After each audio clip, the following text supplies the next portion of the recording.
Hello and welcome back to TST. If you're new to the channel, tap on the subscription button and press the notification bell so you can receive news and updates that you can rely on daily. The Trump campaign responds to CNN's Jim Acosta's request for evidence of voter fraud. The Trump reelection campaign responded to CNN reporter Jim Acosta's request for evidence of voter fraud after President Trump stated that mail-in voting was susceptible to fraud. Democrats and the mainstream media always scoff at claims of voter fraud but then completely ignore evidence from across the country, Trump 2020 campaign manager Brad Parscale said. The obvious reason is that Democrats are just fine with the possibility of voter fraud, and many in the media just see the world their way.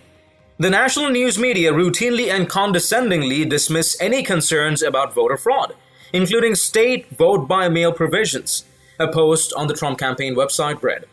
Even the New York Times, in a story intended to belittle any claims of voter fraud, was forced to admit that experts say that the mail voting system is more vulnerable to fraud than voting in person.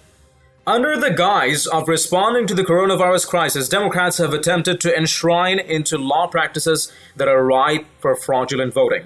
In her version of coronavirus relief legislation, Nancy Pelosi called for mandatory early voting, mandatory voting by mail, and the legalization of California-style ballot harvesting. This is in legislation that was intended to protect people who had lost their jobs in the virus crisis. The post goes on to list examples of voter fraud in Texas, New York, and Pennsylvania, and also cited a Heritage Foundation study that unearthed more than 1,000 examples of documented voter fraud. The Trump campaign's post was in response to a promise made by the president during an exchange with Acosta this week when Trump said he would show evidence of voter fraud. You've been talking about voter fraud since the beginning of this administration, and where is the evidence of it? Acosta asked. All the experts say voter fraud is rare, he added. I think there's a lot of evidence, but we'll provide you with some, okay? Trump responded. This week, a court briefing in New Mexico showed that thousands of ineligible voters, including many dead people, are eligible to receive mail-in ballots. Many Democrats have said that measures to combat voter fraud, such as requiring a photo ID, are racist. What? Reports have suggested otherwise. Last week, the governor of Kentucky vetoed a bill that would require a photo ID to vote. Can you imagine that? It's all about power, folks. These Democrats, countless lives at stake means nothing at all to them. People dying means nothing at all.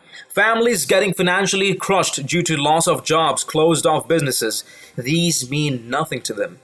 When we were supposed to talk about helping the people get back again, stand on their feet, help the families stand on their feet, they talk about mail-in voting. Don't we have 7 more months till it's November? Couldn't this have waited? Couldn't voting and election system legislations have been made separately, sparing the relief packages to get signed off smoothly and off to the people's aid? Sometimes I truly do feel like that these demons in the guise of humans don't even care if they have people to govern over.